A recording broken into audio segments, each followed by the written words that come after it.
Welcome to Cambridge Forum, discussing Are You There, God? Asking big questions in children's literature with Katherine Paterson. I'm Pat Zerke, director of the Forum. For 38 years, we've been bringing you the issues and ideas that are shaping our world. How much reality does a child need? How do stories written for children address the grown-up questions of life and death, faith and morality, good and evil? How can writers illuminate these questions without being didactic? And how can teachers, parents, grandparents use children's literature as a jumping-off point for discussions of life's deepest questions with the children in their own lives? Katherine Paterson is eminently qualified to address all of these questions. The beloved author of more than 30 books for children, ranging from picture books for the preschool set to novels and short stories for teens, she has garnered every major award for her writing for children. She won the Newbery Medal twice. She won the National Book Award twice.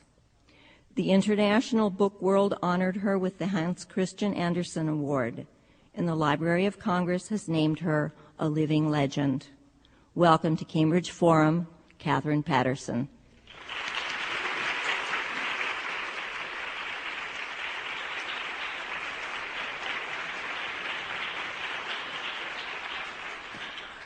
I'm delighted to be here, and I'm also glad to be on the living part of the legend.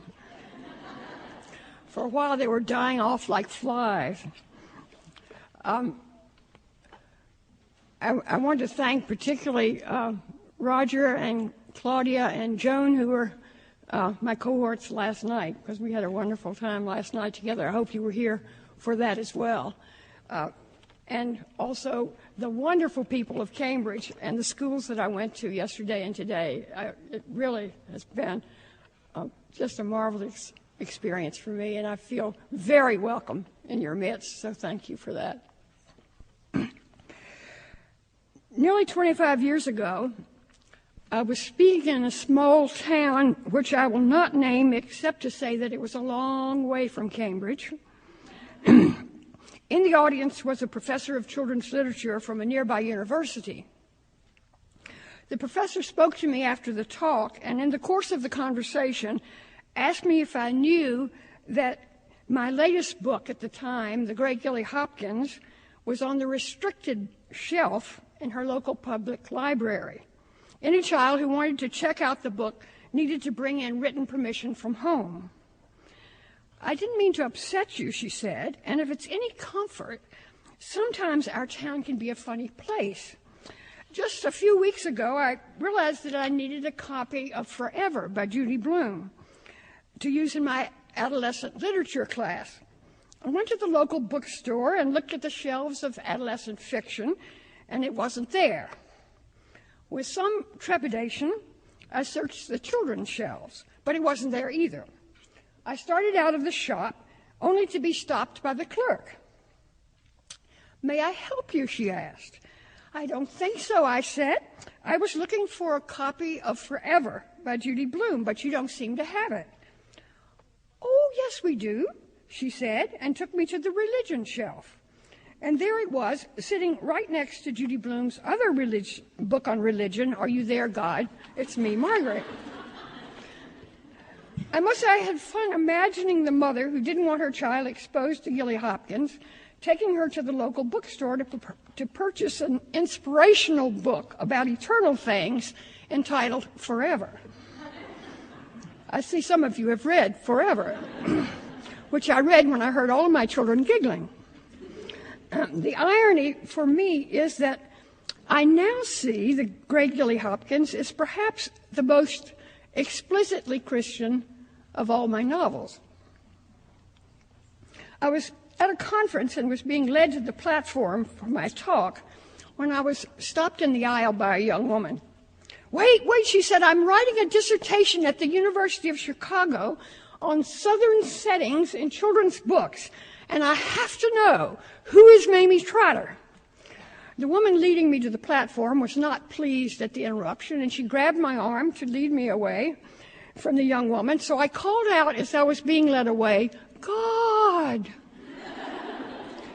I couldn't tell from the look on the young woman's face if they believed in God at the University of Chicago, but I was sure they didn't believe that she spoke with a Southern accent. But to tell you the truth, I didn't realize how close kin Gilly Hopkins was to the parable of the prodigal son until after I had finished it. And from the number of times it has been challenged by my fellow Christians, its Christian theme of redemption seems to be a well-kept secret. In fact, I'm often congratulated that my books aren't the obvious product of a Christian writer. So, what does it mean, both to me and to my reader, not only that I was born in a Christian missionary family, but that I've consciously and deliberately chosen to live out my life as a person of faith? How does that shape how I write?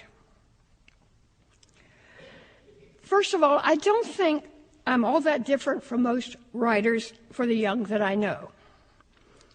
All of us who are serious about what we do write out of our own deepest selves.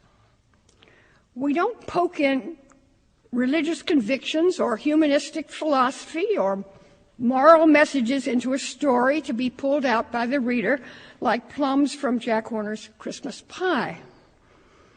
Because our stories come from deep inside, our books will reveal, willy-nilly, who we really are.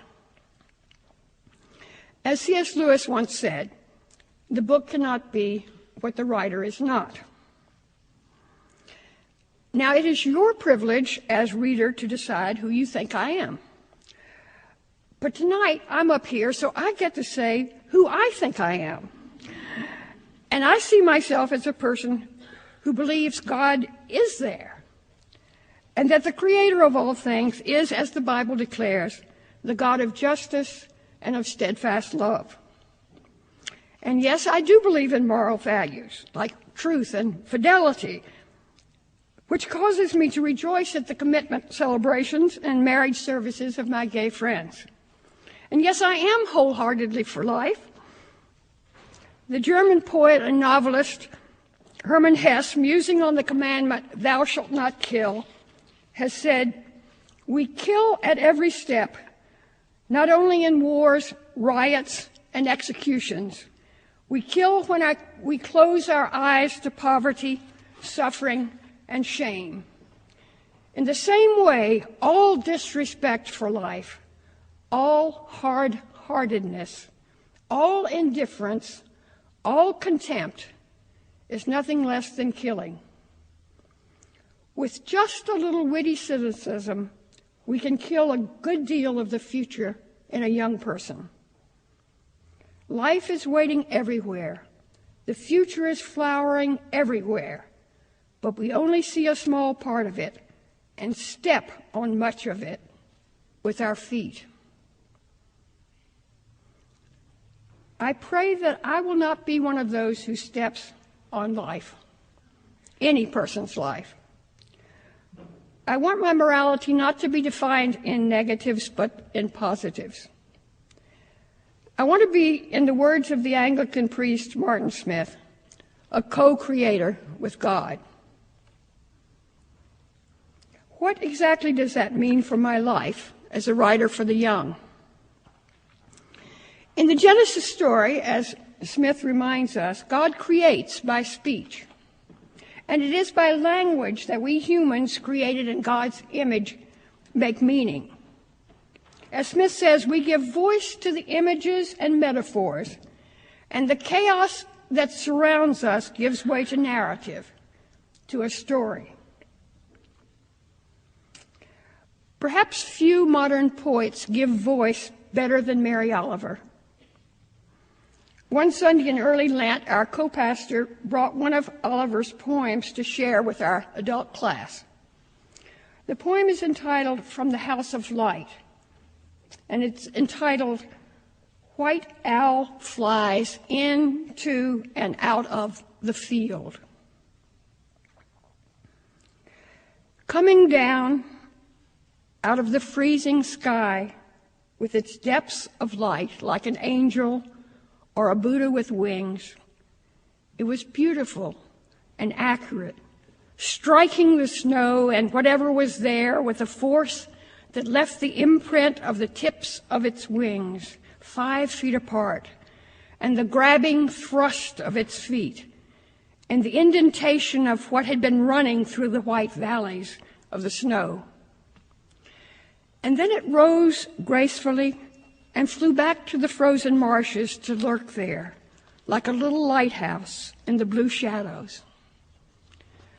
So I thought, maybe death isn't darkness after all, but so much light wrapping itself around us, as soft as feathers, that we are instantly weary of looking and shut our eyes, not without amazement, and let ourselves be carried as through the translucence of mica to the river that is without the least dapple of shadow, that is nothing but light, scalding aortal light, in which we are washed and washed out of our bones.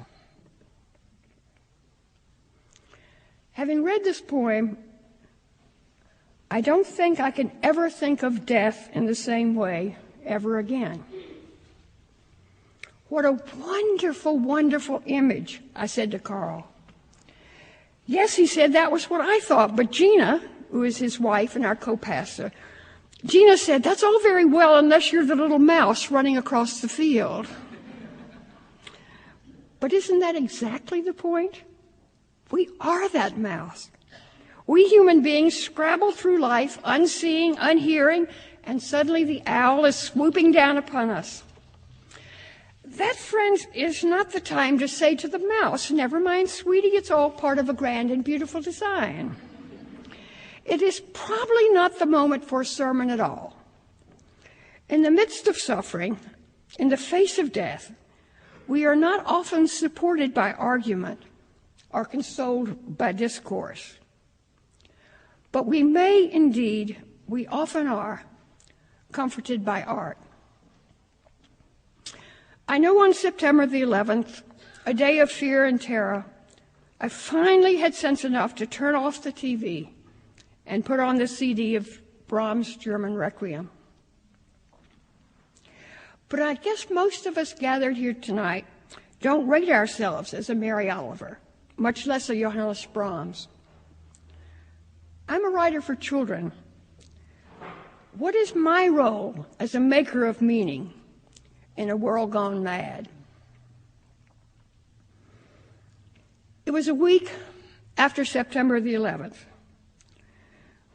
We were finally having to give up the last faint hope that Peter, who was our son John's brother-in-law and close friend, would be found unconscious in a hospital or wandering senseless in some distant locale. I looked at my calendar and was distressed to see that I was slated to speak to middle school students in Heinsberg, Vermont, on the following day. What was I going to say to 12 and 13-year-olds in the midst of this grief and terror that had not only our extended family, but our whole nation in its grip? Finally, I decided to start by reading them a passage from Bridge to Terabithia, which I had written out of another time of family grief and tumult.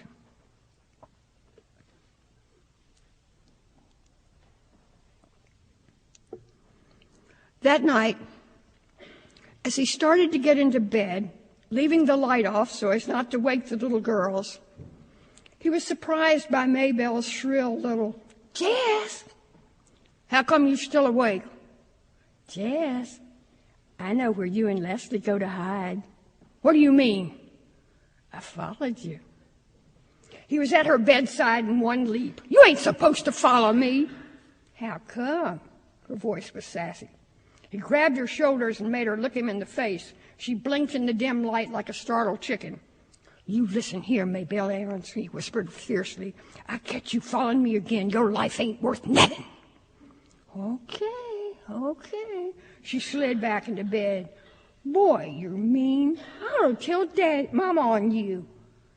Look, Maybelle, you can't do that. You can't tell Mama about where me and Leslie go. She answered with a little sniffling sound. He grabbed her shoulders again. He was desperate. I mean it, Maybelle. You can't do that. You can't tell nobody nothing. He let her go. Now, I don't want to hear about you following me or squealing to Mama ever again. You hear? Why not? Because if you do, I'm going to tell Billie Jean Edwards you still wet the bed sometimes. You wouldn't! Boy, girl, you just better not try me. He made her swear on the Bible never to tell and never to follow, but still he lay awake a long time. How could he trust everything that mattered to him to a sassy 6-year-old? Sometimes it seemed to him that his life was delicate as a dandelion. One little puff from any direction, and it was blown to bits. I don't know about you, I said to those children, but I'm feeling a lot like a dandelion today. I could see them visibly relax. Here was an adult willing to tell the truth. We can't make meaning for anyone, much less for the young, unless we're first willing to tell the truth. Otherwise, we're like Pangloss, Candide's false mentor, who in the face of earthquake, inquisition, war, pestilence, merrily insists that all is well, all is for the best and the best of all possible worlds. One look at the morning newspaper and a glib and foolish optimism will strike us as obscene. The world our children live in, the world we cannot protect them from, is a world where evil and suffering and injustice are rampant. It is useless to pretend to children that all is well in our world. But cynicism is the easy way out for writers confronted for the world as it is. And there are writers for the young as well as for the old who choose this route.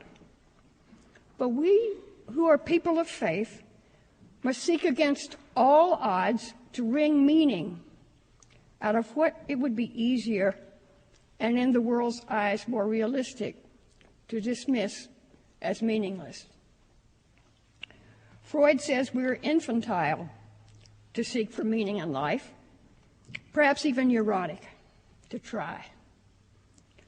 But it's not Freud we're arguing with. If the God of the Bible does not exist, there is no contest. It is precisely because we have faith, because we believe in a God of justice and steadfast love, that we find ourselves in a painful, sweating, wrestling match in which the adversary is God. I've told this story many times over the years, and I'm sure some of you have already heard it. It is a story that I went on to tell that morning in Heinsberg. And I feel the need to tell at least part of it in the context of this talk, because I think it says what we as writers often do, often must do, and that is use art to somehow make sense for ourselves, something that makes no sense otherwise. It is our way of demanding a blessing from the divine adversary with whom we are in times of crisis, locked in mortal combat. The story begins a little more than 30 years ago. The small school that our children attend is closed, and all the students are moved to a much larger elementary school across town.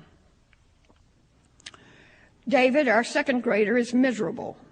In the little school, he was both the class artist and the class clown. In his new school, he is simply weird. Every day he comes home and declares that he is never going back to school, and you can't make me. And I, his mother, who had been in 13 different schools by the time I was 18 and had been initially despised at every one, am over-identifying with my 7-year-old, probably exacerbating his misery, but nevertheless getting him up every morning and grimly pushing him out the front door, fearing that his unhappiness will never end. Then one afternoon, our bright, funny little boy that I was sure was gone forever walks into the house.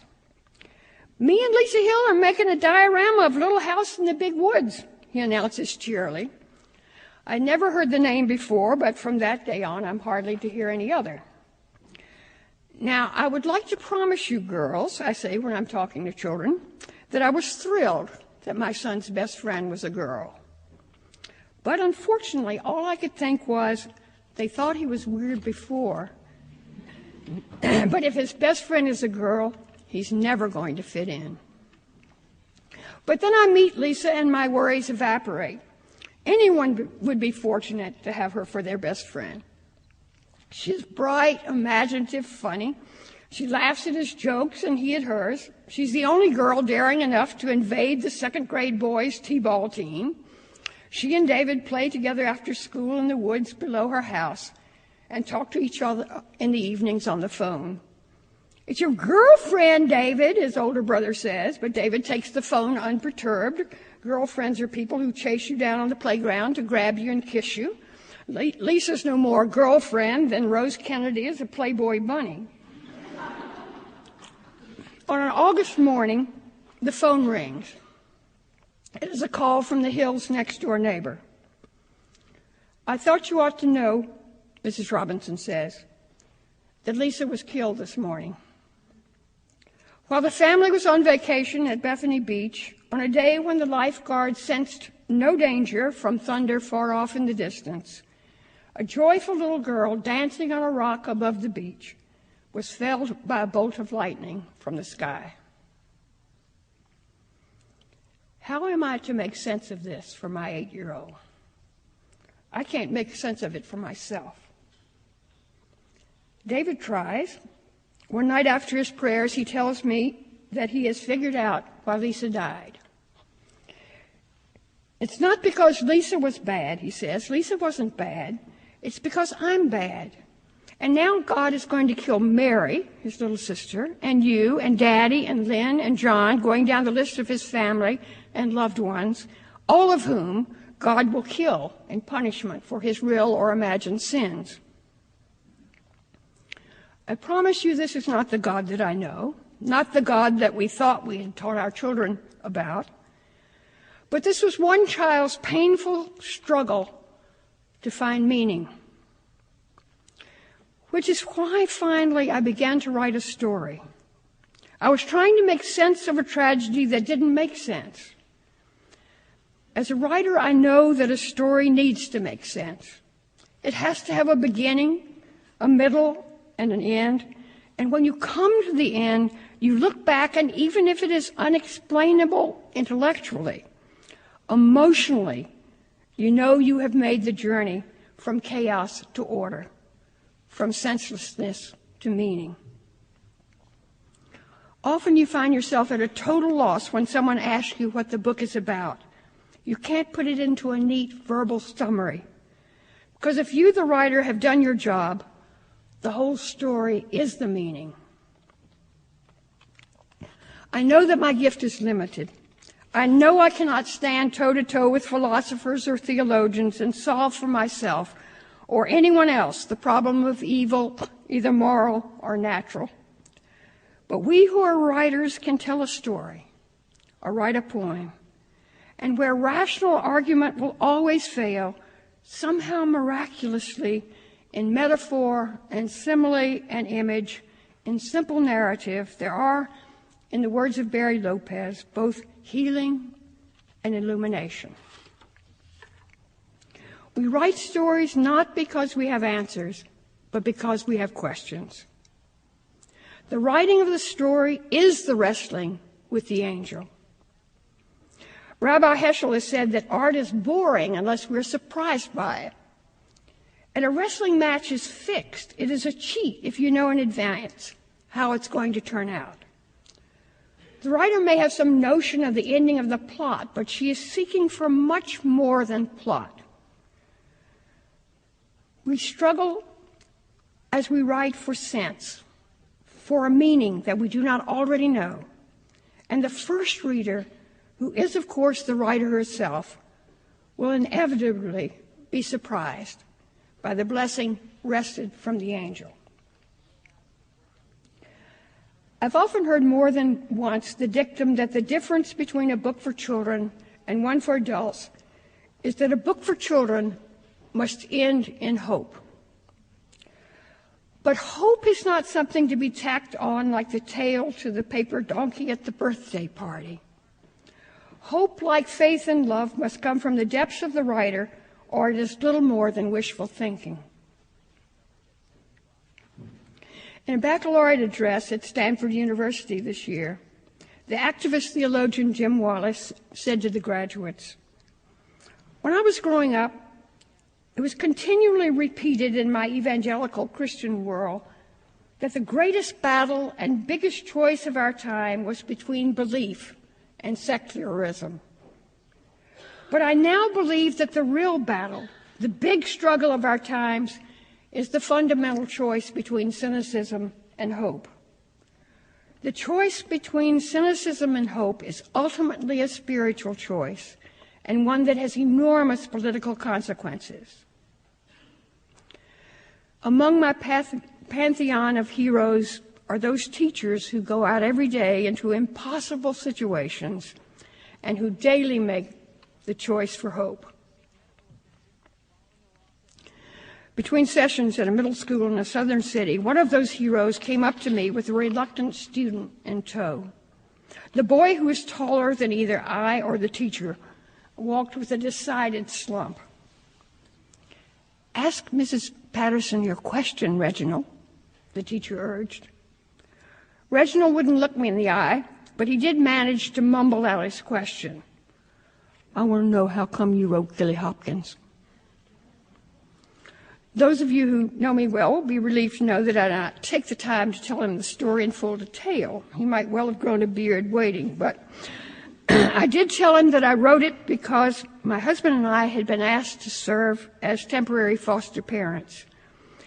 And although I thought I was at least an average mother of our own 4 children, I felt I had flunked out as a foster mother. When I asked myself why, I heard myself saying things like, "Well, I can't deal with that problem. They're only going to be here for a few weeks." Or, "Thank heavens they're only going to be here for a few weeks." And what I was saying, what I was doing, was treating 2 human beings as though they were disposable.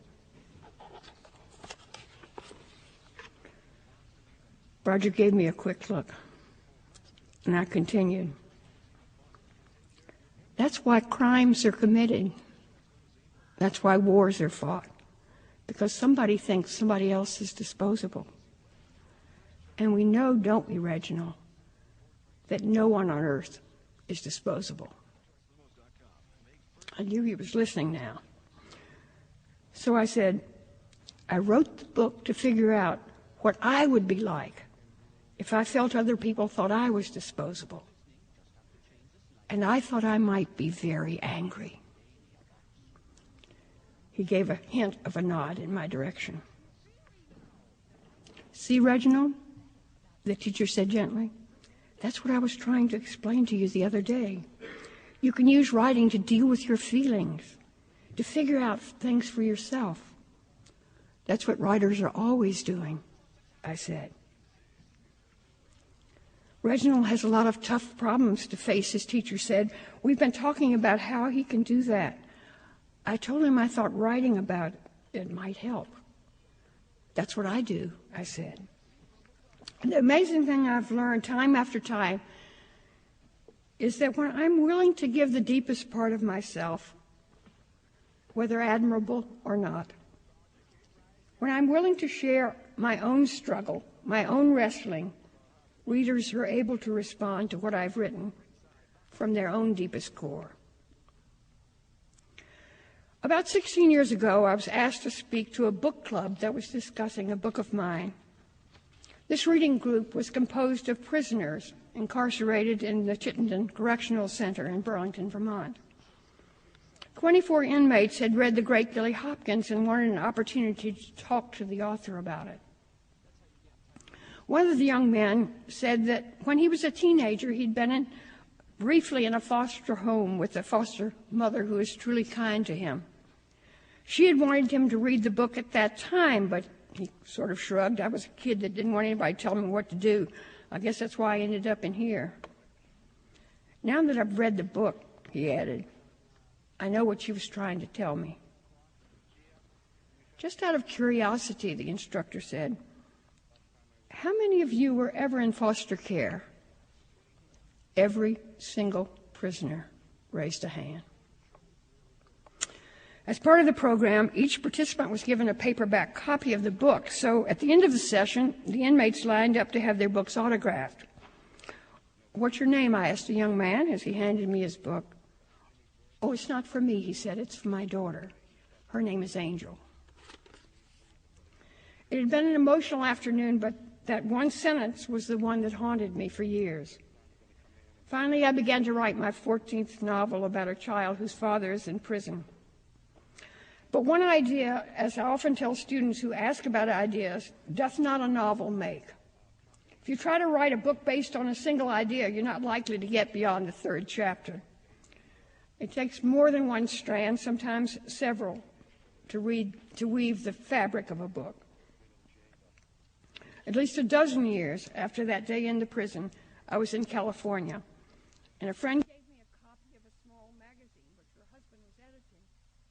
In the back of the magazine was a dramatic photo of supernova remnant Cassiopeia A, and under the picture this quotation: when the Chandra telescope took its first image in August of this year, it caught not just another star in the heavens, but a foundry distributing its wares to the rest of the galaxy. Silicon, sulfur, argon, calcium, and iron were among the elements identified from Chandra's X-ray image. These are the materials we are made of, said the project scientist. The thrill that every writer recognizes went through my body. I knew I had an idea for a book in that quotation. Eventually, I recognized it as the missing strand I had needed to write Angel's story. What would it mean to a child that the world has discarded as waste material to learn that she is made of the same stuff as the stars? One of my great frustrations as a writer of stories for children is the adults who are afraid to entrust meaning-making to the young. This results, of course, in book banning and challenging, but even those of us who love a book want to make sure that our children catch on to the message the book had for us. We can hardly resist the temptation to explain the meaning of a story, but I beg you, resist. The story belongs ultimately not to the writer, not even to you, the caring adult, but to the young reader. In her book, When God is Silent, Barbara Brown Taylor speaks of the narrative style of Jesus and points out how courteous it is, how respectful of the listener. Story and image, she goes on to say, both have great pockets of silence in them. They do not come at the ear the same way advice and exhortation do, although they are, I believe, even more persuasive. Perhaps that is because they create a quiet space where one may lay down one's defenses for a while. A story, she says, does not ask for decision. Instead, it asks for identification, which is how transformation begins. Despite the genealogies, the laws, the exhortations included, the Bible comes to us chiefly as story, the story of God and humankind. And what for the Christian is the climax of the story? Incarnation, God with us, God identifying with us. And that is where the transformation occurs. Not long ago, I was asked to speak to a group of public school teachers who would be taking their classes to see a production of the play, Bridge to Terabithia. I spent more than an hour telling them about how the book came to be written and rewritten, and then how Stephanie Tolan and I had adapted it into the play their classes would see. There was the usual time of questions, at the end of which a young male teacher thanked me for my time and what I had told them that morning. But I want to take something special back to my class, he said.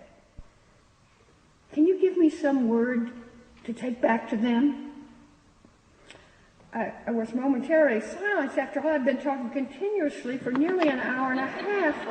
It seemed to me surely that he could pick out a word or two from that outpouring to take home to his students. Fortunately, I kept my mouth shut long enough to realize what it was I wanted to say, and it's what I keep wanting to say. I'm very biblically oriented, I said. And so for me, the most important thing is for the Word to become flesh. I can write stories for children and young people, and in that sense, I can offer them words. But you are the Word become flesh in your classroom. Society has taught our children that they are nobodies and that their faces appear on television. But by your caring, by your showing them how important each of them is, you become the Word that I would like to share with each of them. That day, long ago in Chittenden Prison, one of the inmates had asked me, "Do you think Billy would have made it if there had been no Mamie Trotter?"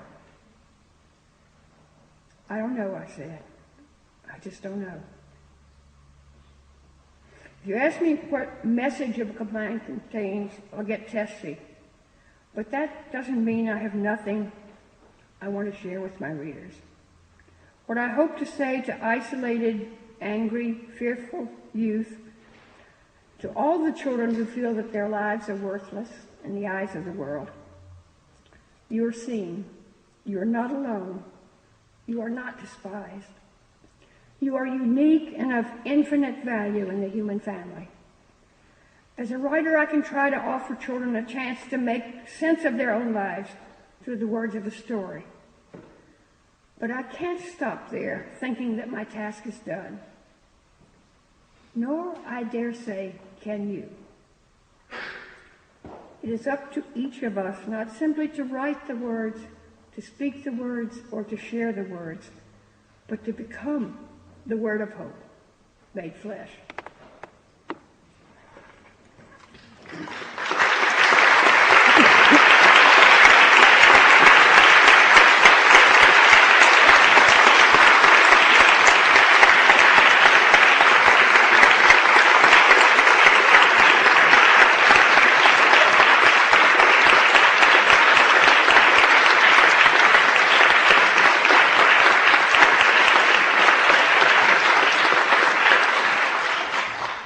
Thank you, Katherine Paterson. You're joining us at Cambridge Forum, listening to Katherine Paterson discussing Are You There, God? Asking big questions in children's literature. And I feel like I'm going to ask a very small question now, but at least it will start the questions. You come from a missionary family, and your faith is clearly a major part of your being. How do you reconcile the evangelical missionary impetus that says that wants to go out and change the world with personal tolerance and understanding and acceptance of diversity in an increasingly diverse world? Well, I learned long ago that one human being cannot change another human being. I mean, it's silly to try because, and I've had friends attack you. How dare you be a missionary? I said, how dare you force your religion on other people? And I said, it's impossible to force your religion on another person. And if change will occur, it's a very inner spiritual process, and I think it's God's work and not mine. So that said, I have to respect the work of God and other people. Your father was a missionary, and it clearly meant a lot to him. His work, you said, was everything for him. How did he approach his work in China? Well, I've just had the privilege of reading my father's letters from China, which I didn't know existed, because even when I was in Japan, I would get one letter from my father a year. And my mother would write every single week, but I thought my father just never wrote letters. And I was talking to his surviving sisters, and I said, it's a shame Daddy never wrote letters from China, because he would have had such interesting things to say. And they said, he wrote Mama every week. And I said, what? And he wrote Mama every week. And I said, you don't have those letters, do you? And he said, well, what are you throwing them away? And a few weeks after that, I got a box of letters, which my father had written starting in actually there were some from the time he was in the ambulance corps in World War I. Not a lot, but enough to be absolutely amazing. And then starting in 1923, there was letter after letter from China. And it's absolutely amazing to meet your young parent. He was young, and his first impressions of China were devastating, because all he could see was the poverty. And a lot of his missionary life was spent feeding the hungry and taking medicine to people who were sick. I don't mean that he didn't preach and that he didn't seek to evangelize, but he had an enormous respect for the Chinese. And it was very helpful to me when I went to Japan, because I really had inherited from my father something that was not the white person's burden of thinking that we have all knowledge and all wisdom. He went to China because of the missionary movement that began in the 19th century at Williams College at the Haystack Revival. I mean, that was a part, certainly, of his makeup and of my mother's makeup. But that was combined with an enormous respect for the people that he was working among. Respect is a word that comes to mind when I think of the way you treat your readers, the children you're writing about and the children you're writing for, the adults you're writing for. We adults all want to be validated and told that we're important as well. I haven't met anybody yet that doesn't want to be noticed somehow. We sometimes go about it in strange ways, but we want to be somebody. All of us want to. But when thinking particularly about children now, there is a desire to protect children, and there is a desire to keep them from reading books that might open their eyes a little too wide to the world around them. And do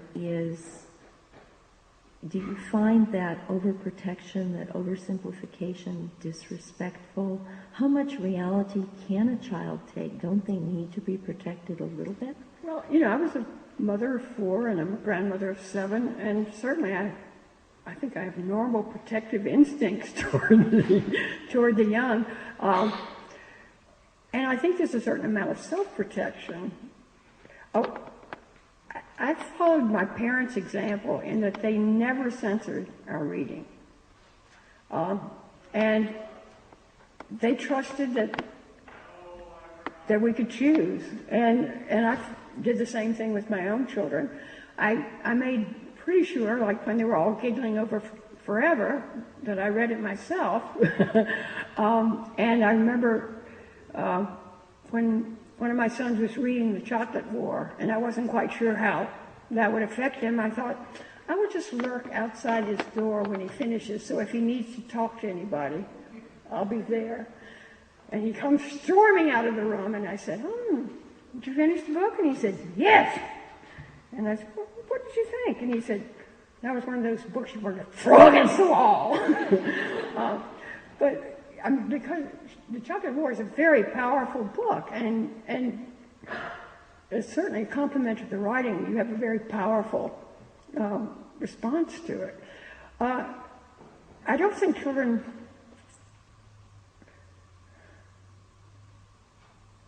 I think children can be affected negatively by books. I know I've told Roger the story about losing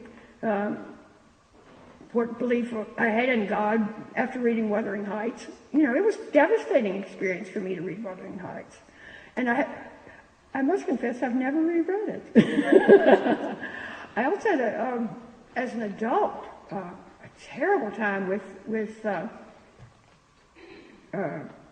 Jude the Obscure, which is a devastating book, I think. And so I think, you know, when people say, well, children are never affected negatively by books, I think you can't say they're affected positively and not admit they can also be affected negatively, because words are powerful things.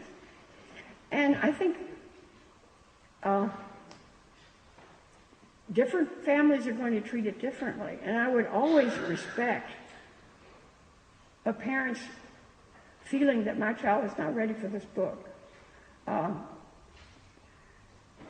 do you think the worst thing a book could do to a child is? Do you think the worst thing is that it could give him knowledge? Or do you think the worst that perhaps should be sheltered from? Do you think the worst thing is that it could make him lose his faith? What is the worst thing a book could do? I never really thought of that, Pat. Claudia, where are you when I need you? I hadn't really thought of the worst thing that could happen.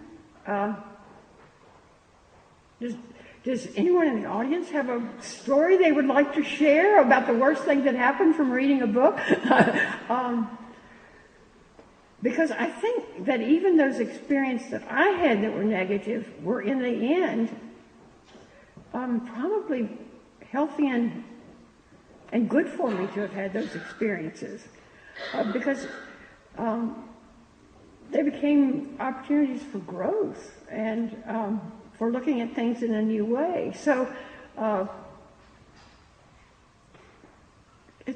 I'm not sure I can answer that question, Pat, and I would be happy for anyone to rush to the mic and answer it quickly for the radio audience, which I'm sure is dying to have the answer to this question. I have always subscribed to the verse from St. Paul that says, "You shall know the truth, and the truth shall make you free." Well, I tend to sympathize with your inability to answer the question. I think when we try to sugarcoat things, we're not doing people a service usually. But I do think that there's a difference between art and mudslinging. And I think sometimes we're so intent on being realistic that we forget that art is a shaping of realism. It is not a shovel. Thank you.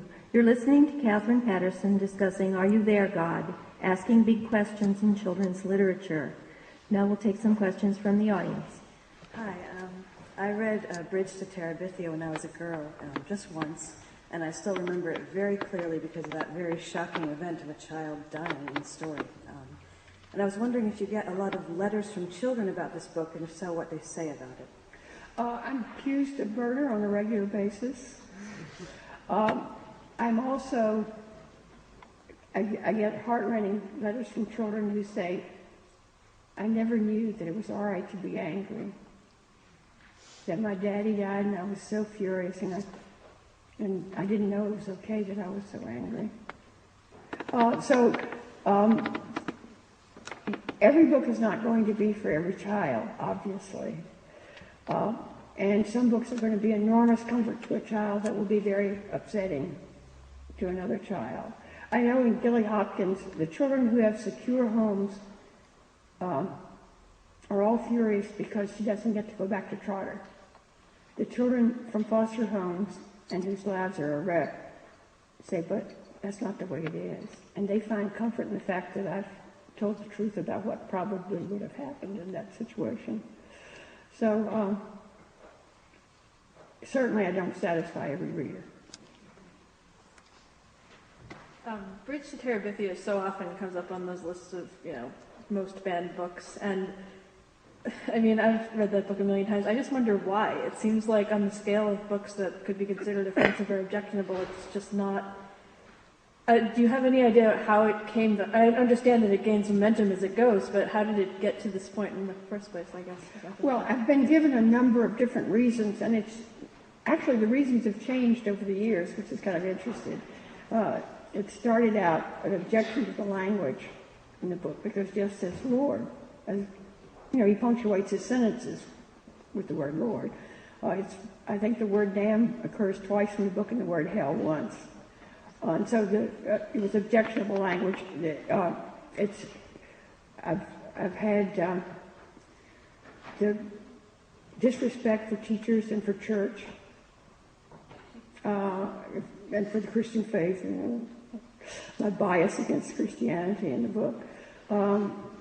The prayers to the occult has been another reason. The one I didn't understand was incest. Everything else I could sort of see where people were coming from, and I finally said to somebody, I don't get the incest. And my friend said, Catherine, the brother and sister sleep in the same bedroom. And I said, don't they know any poor people? And then there's that scene in the bedroom where Maybelle's standing there in her nightie, and he looks at her, and she's the ugliest thing he's ever seen, and his heart goes out to her, and he said, you just loved old Maybelle. And I suppose that's reprehensible that the brother should say that about his sister. I thought it was kind of sweet myself. I think, though, that the idea of a child dying is so shocking. And sometimes people would say that's why they don't like the book, but that's never the reason given for its banning. I've gotten angry letters. Death is not age appropriate for a 10-year-old. And I thought, no, it's not. But two of my children lost friends by death by the time they were 8 years old. I didn't think it was appropriate either, but we had to deal with it.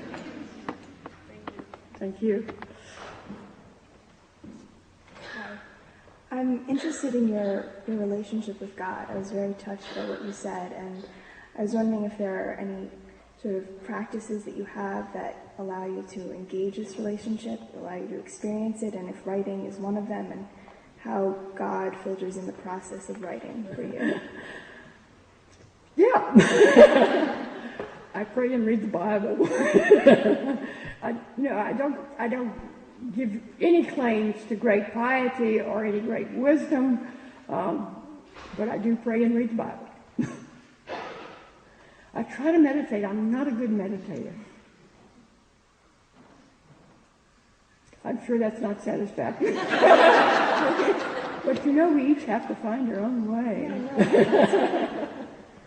But does the process of writing, how does that Of course, play? the process of writing. In fact, I was once at a religious retreat, and we were supposed to write down when we felt closest to God, and I thought, when I'm working. Because I'm working at the level in which you engage your spirit. Very much. It's a part of, although it seems like a cheat, doesn't it? But still it is true. I guess I'm very fortunate that my work does that for me.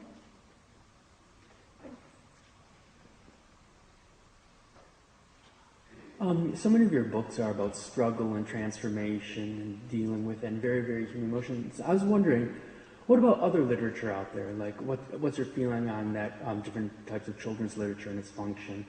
like for example, the Harry Potter books. They have very much elements of real, also fantastic. But what then about like choose your own adventure books from 10 years ago, Goosebumps books? What about from the intrepid like Victorian tales of, boys and daring do and exploration? Do some children's books you feel have a lesser purpose, or they're not quite as effective in transforming children's lives or helping them to deal with being people? Well, of course, there are many different kinds of books, and I think it's very important that there are many different kinds of books. There are many different kinds of readers. I mean, all of us would be incensed if we were told that all of us as adults must read books that make us better people or make us wiser or something like that, because sometimes we want to read schlock, don't we? Well, there are kids who want to read schlock, and I read plenty of schlock when I was a kid, and I survived. I did all right, and I think I have some taste as a reader now. And those series books do serve a purpose, because many of the children who are reading them don't read fluently yet. And in order to truly enjoy reading, you have to learn how to read fluently. Well, the way you learn how to read fluently is read very easy-to-read books that'll keep you turning the pages fast. And so, in a sense, reading the Babysitter's Club will prepare you for eventually reading War and Peace. But if you're not a fluent reader, you're not going to tackle War and Peace, are you? So I do think, there's books I certainly prefer over others. There's certainly books that when my children started reading them, I would roll my eyes and hope they would move on to better things. But I thought my role as a parent in that was for when I read to them, I got to choose. And I would always say to them, okay, I'll read any book you want me to once. But if it gives me the screechies, I'll never read it again. I had the screechy test. And boy, I have a low threshold for screechy. And my 40-year-old son still has not forgiven me because I would only read Green Eggs and Ham once.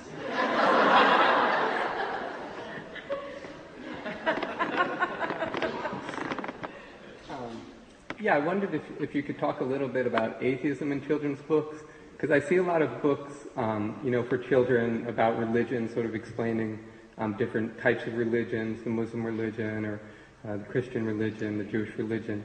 But, of course, I don't really see so much books, talking about sort of atheism and sort of morality through atheism.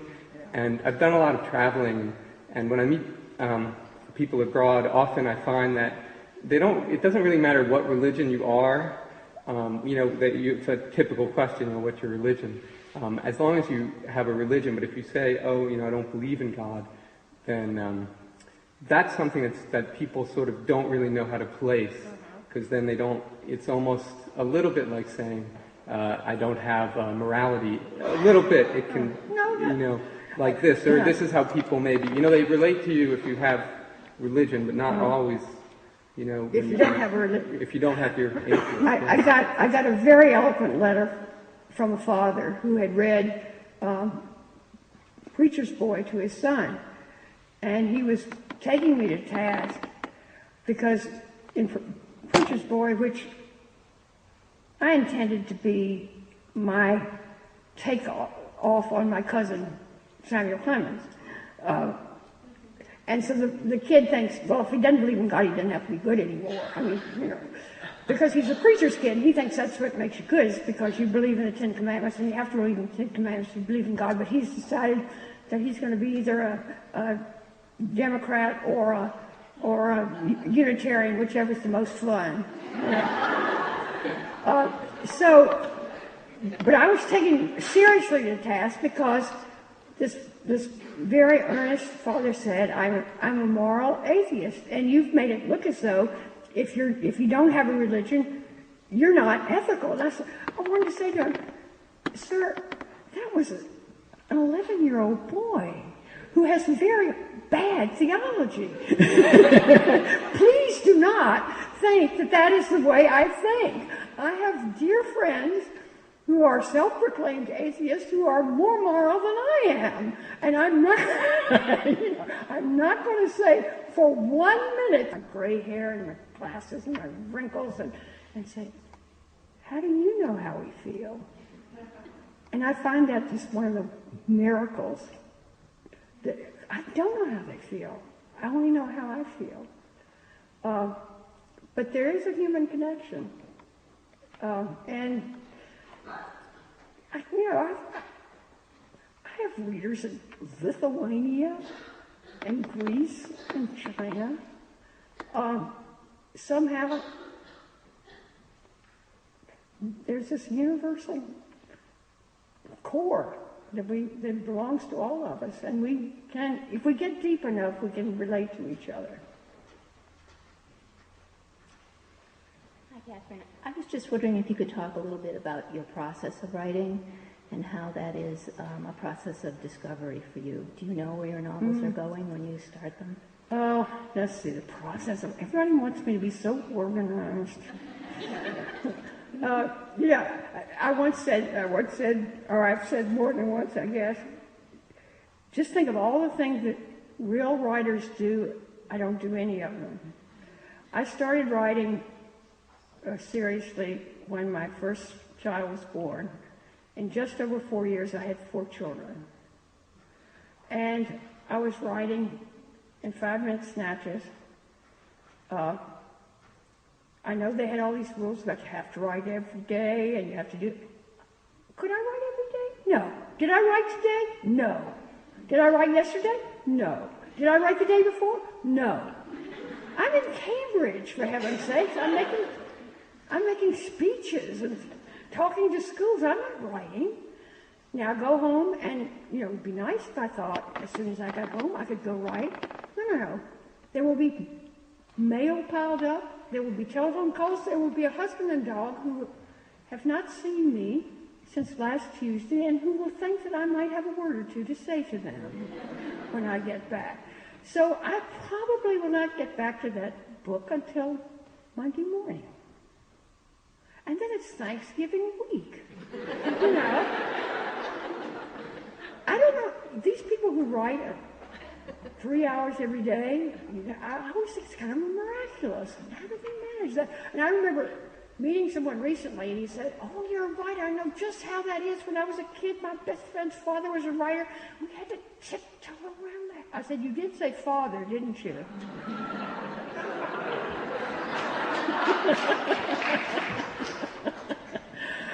So my process is very haphazard. And the first draft is very difficult for me. I just have to say to myself every day, it's garbage, it's garbage, it's garbage, just get through it. And then the part that I really truly love is rewriting. And because I've got something. So just getting through that blinking first draft, I have to trick myself. I'll say, it doesn't matter what you say, it doesn't have to have any... There's no quality demanded. You have to write 3 pages, but the margin can be as big as you want it to be. and if you know ahead of time it's going to be utter trash, just sit down and don't get up till you get those 3 pages written. And sometimes it's 2 pages, So I have to make myself do these things. And then I live in Barre, Vermont, which is the granite capital of the world, in case you didn't know that. It's so easy to talk about process in Barre, because I say to the kids, how many of you have been out to the quarry? There's not a child in that town who's not been out to the quarry. And I say, when you lean over there, they're getting those huge blocks of granite out of the ground. They have to use the explosives, and they have to use the drills, and finally they get this huge block loose. And then they have the crane, and they attach to the crane. The crane lifts the block up and puts it on the truck. That's the first draft. Then they take it down to the shed and make something beautiful out of it.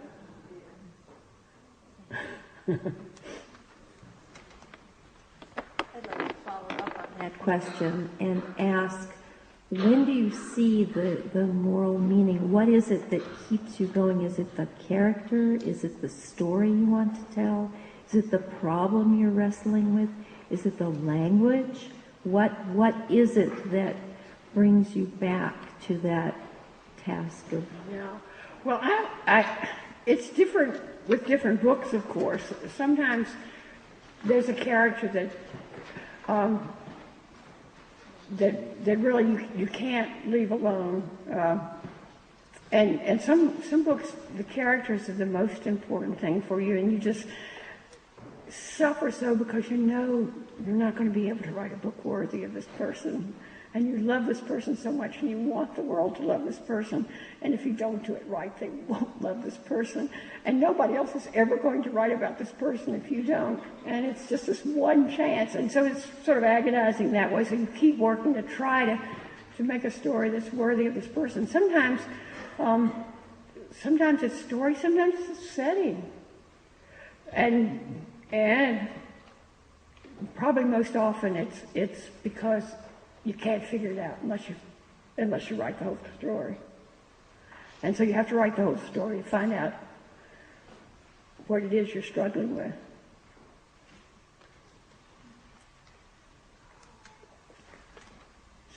I think I've worn you out. Okay, I think we can thank you, Katherine Paterson.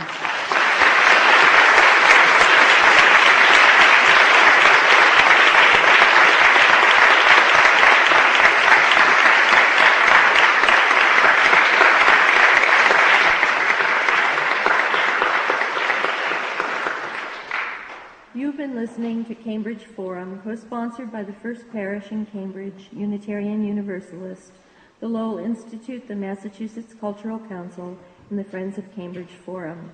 Special support for this program came from the Cambridge Public Library, the Hornbook Magazine, and the Cambridge Public Schools. For a CD of this program entitled Asking Big Questions in Children's Literature, recorded in November 2004, send a check or money order for $12 to Cambridge Forum, or visit us on the web at www.cambridgeforum.org. In Harvard Square, I'm Pat Zerke. Thanks for joining us.